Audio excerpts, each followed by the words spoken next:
ലൈംഗിക ആരോപണ കേസിൽ കോൺഗ്രസിൽ നിന്ന് പോലും കനത്ത വിമർശനം നേരിടുന്ന പാലക്കാട് എംഎൽഎ ആയ രാഹുൽ മാങ്കൂട്ടത്തിലിനെ കണ്ണടച്ച് പിന്തുണ പ്രഖ്യാപിച്ചിരിക്കുകയാണ് മുൻ CPM എംഎൽഎ ആയ പി ഐഷ പോറ്റി. രാഹുലിന്റെ രാജി ആവശ്യപ്പെട്ടുകൊണ്ട് CPM പ്രതിഷേധങ്ങൾ നടത്തുന്ന സാഹചര്യത്തിലാണ് ഐഷ പോറ്റിയുടെ ഈ പ്രതികരണം.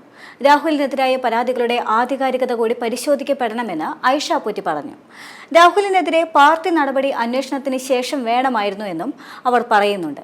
തെളിവുകളുടെ ആധികാരികതയും പരിശോധനയ്ക്ക് വിധേയമാക്കണമെന്നും ഐഷ പോറ്റി പറഞ്ഞു. ഒരാൾ പ്രശ്നം ചെയ്തു എന്ന് ഒരു സ്ത്രീയാണ് വന്ന് പറയുന്നത്.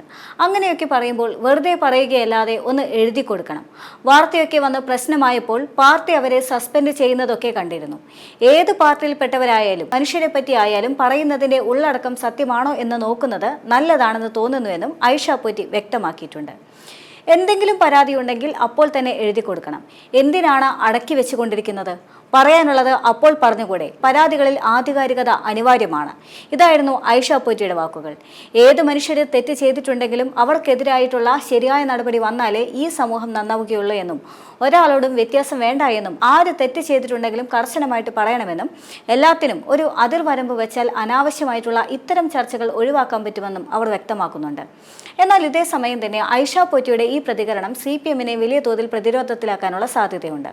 ഐഷ പോറ്റി കോൺഗ്രസിലേക്ക് മാറും എന്ന ചില അഭ്യൂഹങ്ങൾ ശക്തമായ ഘട്ടത്തിലാണ് ഇപ്പോൾ ഈ അഭിപ്രായ പ്രകടനം എന്നത് ശ്രദ്ധേയമാണ്.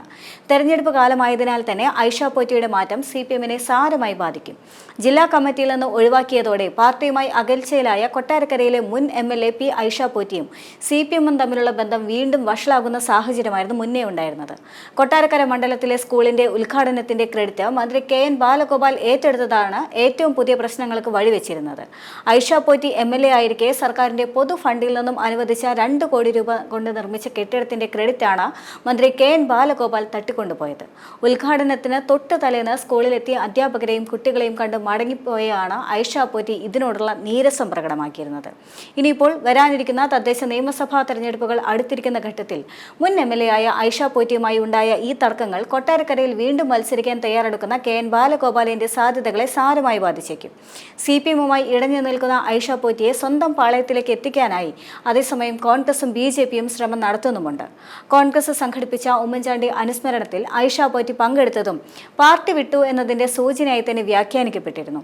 ഈ ഘട്ടത്തിലാണ് ഇപ്പോൾ പുതിയ അഭിപ്രായ പ്രകടനവുമായി ഐഷ പോറ്റി രംഗത്തെത്തിയത്.